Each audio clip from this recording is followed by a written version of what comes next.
Hello everybody, today we're going to talk about picky eaters, particularly picky eating children. Now I'm not intending this to be a definitive, fully comprehensive video on childhood nutrition or anything like that, but one of the common things that we deal with in the business of supplements is parents struggling to either give children good food or supplements or a mix of both. They're just really having a hard time getting them to eat what the parents want them to eat.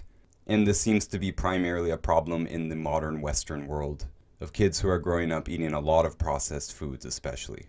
So I myself do not have any children, but I've spent a fair bit of time with them and especially a few picky eating children. And over the years I've come up with a few tips and tricks to change children's eating habits and introduce better foods and supplements.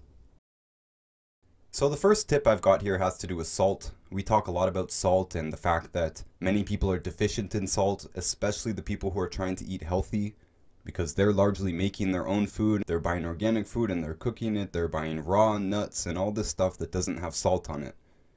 Whereas the average civilian is eating all kinds of junk food and drink that has lots of salt in it.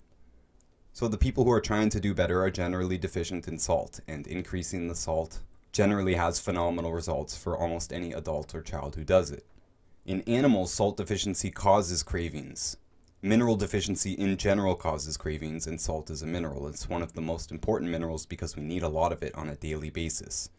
So if somebody or some animal is low on salt, they are going to be peckish. They're going to have the munchies. They're going to chew on things. Animals will chew wood and bones and leather gloves. In animals, it's called PICA. In human beings, we call it the munchies. With animals, we give them a trace mineral salt block and the behavior typically stops. And the standard agricultural recommendation would be to add bone meal and a trace mineral salt block for any livestock animal that is eating anything abnormally. When adults come to us, we recommend something we call the salt flush, which is basically just a really thick glass of salty water. But since this mixture becomes repulsive, it can be difficult for children to do it, or they might just not even agree to do it at all. They might not even hold the cup to their mouth. So for picky eating children, I recommend instead the salt plate. Basically just take a plate, cover it in salt, and I mean really cover it. Take the child's favorite fruit or a variety of fruit, maybe a fruit platter, and just put it on top of the salt on the plate. Sit down at the table and you eat the fruit, dipping it in the salt first. Let the child see you. You don't even need to tell them what to do. If you tell them what to do, they may not want to do it just because you told them what to do. Let them copy you. Leave it out. Tell them they can have some if they want. And they probably will, and they probably will naturally grab the fruit, dip it in the salt, and continue to do that until they're topped up on salt. If the child continues to eat the entire plate, they finish the fruit and they're still dipping it in salt, this is something you should do again probably the next day. You could do it later on the same day, but I would probably do it the next day. And you can keep doing that every day until they're not really hungry for it. Once the child or human adult is topped up on the salt, they really shouldn't be very interested in the food anymore. So this is one very important part of nutrition that is now crossed off the list. If we can get the child to seek salt from natural food sources rather than processed food, which is a large part of the reason I suspect we crave processed food in general, is because it's salty. Even a chocolate bar is full of salt, or a soda. But once they're getting it from real foods, hopefully now we can attach cravings to the real foods so that when their body is seeking salt or minerals, they can seek real food, salt, and other healthy mineral sources. Next on the list is going to be gluten-free. We're talking about the first two things that anybody could do to improve their life basically for free without products or anything like that is salt and going gluten-free. But here I want to insert a phrase, better, not perfect. What we're aiming to do here with an adult or with a child is to do better. We're aiming to improve the food habits. We're aiming to improve the physical situation, stress, all that stuff. We're aiming to get better and better. Perfection is a bit of an illusion and it's often an excuse. A lot of people think that if they can't do everything all at once, that I'm not even going to start trying right now. That's not the best way to go about health. The best way is to start improving things immediately. And one of those things is going gluten-free.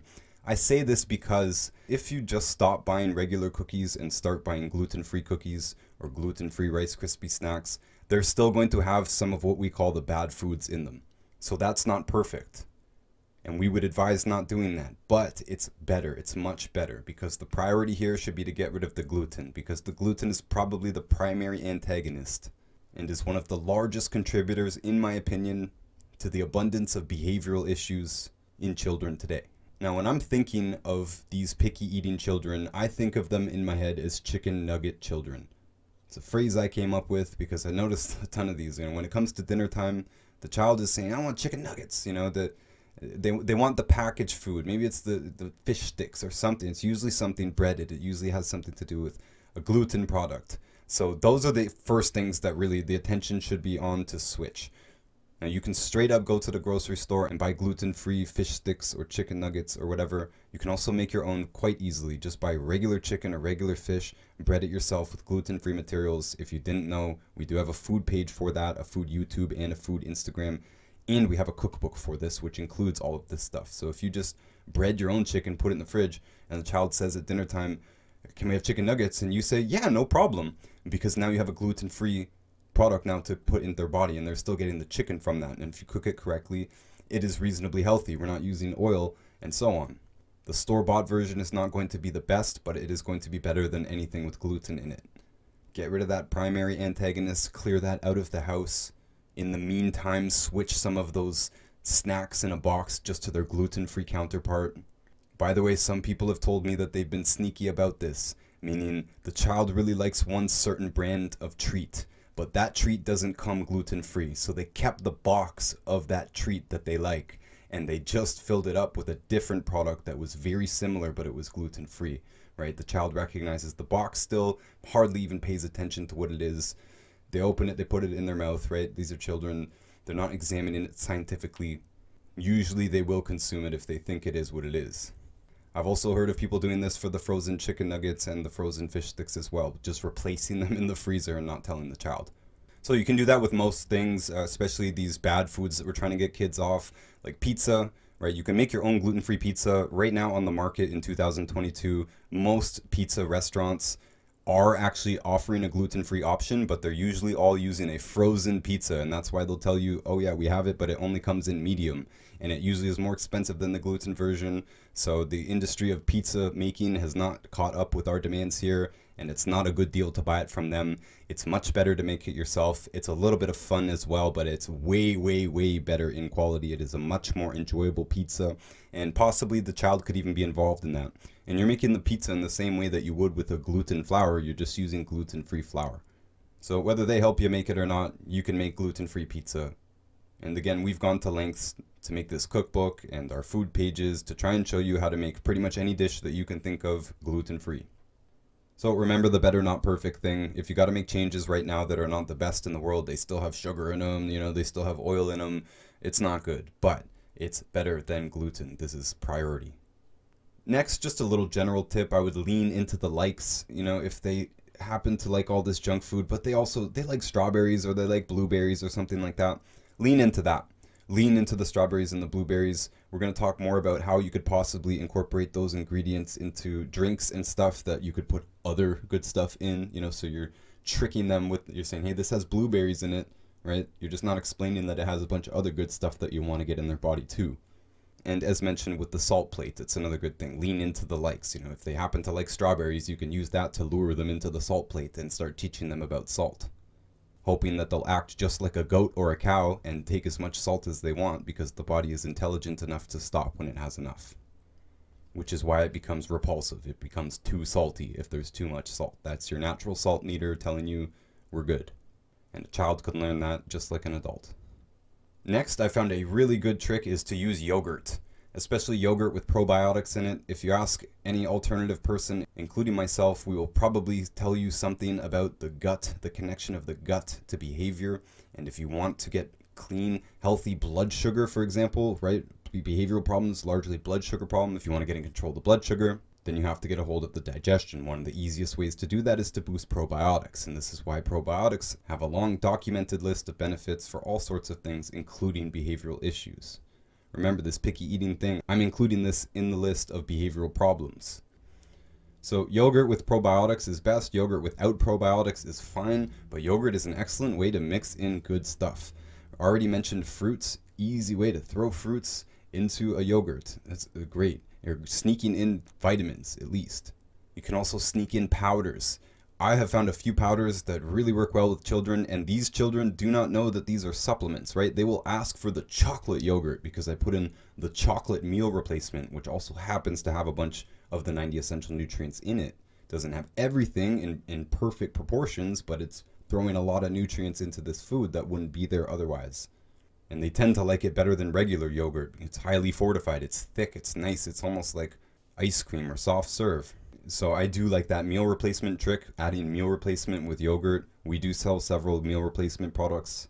My favorite so far, and same with the children that I've dealt with, have been the Slender FX shakes or the Fit Shake, especially the banana cream, big hit. But a lot of our audience is already taking products like Tangy Tangerine or OsteoFX powder. Both of those can easily be mixed in with yogurt. I love the OsteoFX powder in yogurt, by the way. A lot of adults complain about the taste of it. A lot of people love it. Some people don't love it. Yogurt is one of the first tips that I give for that, and adults tell me that they love it, and it gives them an excuse to get in some extra yogurt, especially if they go out of their way to buy a good yogurt with extra probiotics, lots of protein, not very much sugar in it.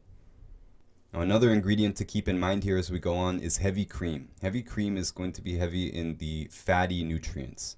A lot of vitamins and good stuff is destroyed by the pasteurization process, by the way, but these fatty nutrients should largely be intact even after pasteurization. So if you're using heavy cream as an adult or as a child, this is just another way to really boost these really important nutrients. And these nutrients have a lot to do with our brain, nervous system, everything basically. We could connect these good fatty nutrients.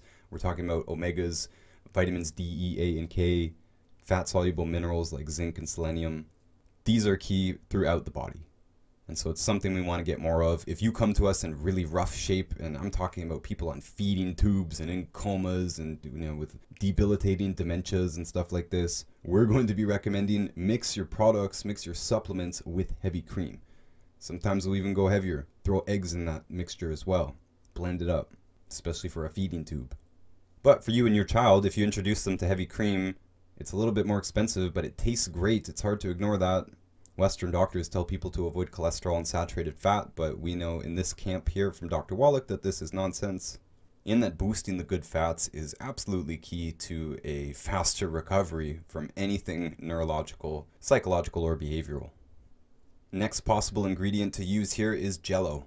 Now, JELLO is based on gelatin. JELLO does not have to be a junk food. The JELLO brand, which is basically just gelatin and sugar and food dye, that's not good, but you can make your own JELLO with gelatin and any other liquid. Many people have made JELLO with Tangy Tangerine and other of our supplements. If you have the liquid plant-derived minerals, you can easily just toss those minerals in. Like you could just get a regular apple juice, like say you get a pure organic apple juice and you just add a shot of minerals into it, and you take that and you add that to the gelatin, you heat it up and you make that into a JELLO. That's going to be delicious. And you're going to be sneaking in a bunch of minerals there. These minerals should be reducing the cravings. These minerals should be improving some of the symptoms by allowing the child to utilize insulin properly and so on. Now you should keep in mind that JELLO does require boiling it at one point, so this is going to destroy a lot of the vitamins and some other phytonutrients that are in a product such as Tangy Tangerine or maybe a meal replacement. But remember, better not perfect. Right, so what, some of the vitamins are going to be destroyed, maybe all the vitamins are destroyed, but guess what, we're still getting a bunch of minerals in, we're still getting a bunch of antioxidants, hopefully, that survive the process. Basically, you're still getting some benefit from it, you're sneaking even more in. But if you want to avoid that, then I would just add the plant-derived minerals to any other juice that you are making a JELLO with. But a JELLO is an excellent way to sneak more nutrients into a child and expand their horizons of possible foods and flavors, because you can use any juice or any flavor base to make your JELLO, and you can really experiment with that. You can make a house favorite, and hopefully that's fun for the child as well, involving them in the process even more, which is of course what we want. Along these lines is popsicles. Popsicles are also a very effective way to sneak more nutrients in, and you don't have to boil the liquid first or anything, so you don't destroy vitamins in this way. So if you used a product like Tangy Tangerine to make popsicles, which many people have, by the way, and we've done it, it's great, it's fun, especially in the summer. You're not destroying any of the nutrients there. And again, you can use practically anything, turn it into a popsicle. You just buy the little popsicle tray, fill it up with your liquid, put it in the freezer. And children who may not want to drink a smoothie fresh out of the blender that they just saw you put a whole bunch of weird plants into or something, they're not going to notice if it's a popsicle. They'll probably just eat that. It's just the exact same as drinking it. And by the way, a lot of these things that I've mentioned so far in my personal life and dealing with children, these are the treats that they are offered for their good behavior and so on, right? If you're good, you know, and you eat the whatever, the regular dinner, now you can have the chocolate yogurt, right? And they think that's a treat, but it's funny, I'm tricking them, I'm just getting even more nutrients in. Same thing with the popsicles and the JELLO. Well, not if you're poorly behaved. Yeah, absolutely, if you behave, I'll make you all the JELLO you want. I'll make you all the popsicles you want. And you know that they're healthy. They don't know that they're healthy, and that's fine.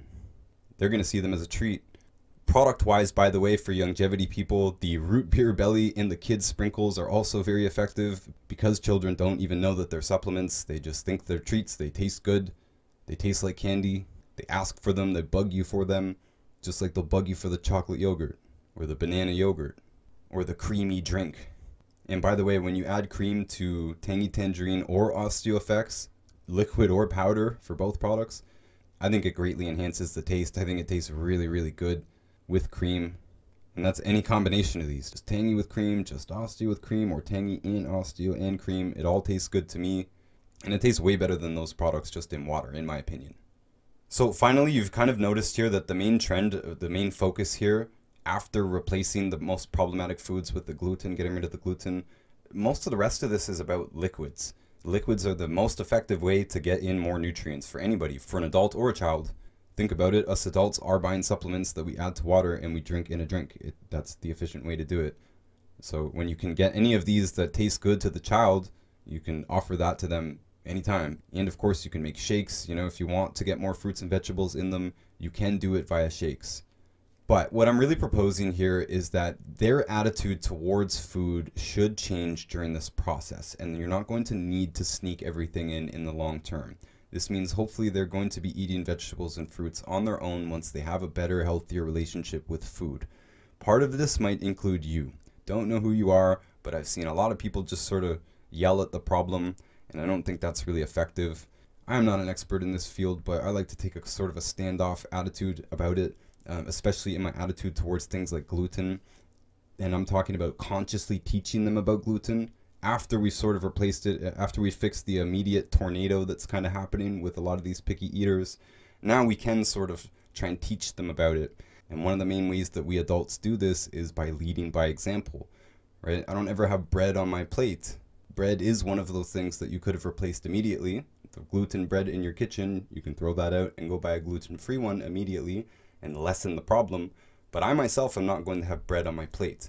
And a child is probably going to notice that, and if they do ask about it, I'm going to tell them why, and I'm going to tell them why in a childlike way. It's because I don't want to be fat and stupid. I don't want pimples on my face. I don't want diarrhea, you know? And the words fat and stupid are a bit harsh if you take them literally, and I'm not saying that everybody who eats gluten is fat and stupid. I grew up eating gluten, but I'm saying that gluten most definitely has an effect on our brains and our metabolism. And fat and stupid is the childlike translation of that. Similarly, take a look at this billboard.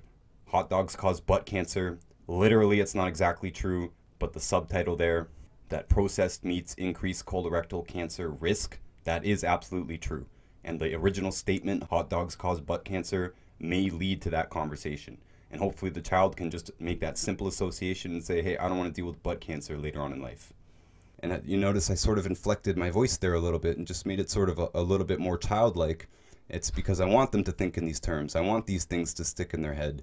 You know, I want them to use any reason they can to avoid gluten as early as possible. And it is true that gluten is the most likely thing to disrupt their digestion, brain function, behavior, skin, lungs, all this stuff. And I like to just influence. Influence rather than convince. I don't know about you, but I can't convince most adults in a one-to-one conversation. And if it's an argument, it's practically impossible. I don't have any confidence that I can convince a child of anything, but I can influence them. You can influence them by being healthy yourself, by being gluten-free yourself, and by not making a big deal about it. A lot of parents will sit down and be like, okay, you got to make sure you eat your Brussels sprouts. And you're framing it in a way that it is something that they're prone to avoid, right? Like you're framing it, this is something you got to do so that you can enjoy something you want to do, where there's no reason not to enjoy Brussels sprouts. And you, as a cook, can make them taste a little bit better. You can spice them up a little bit.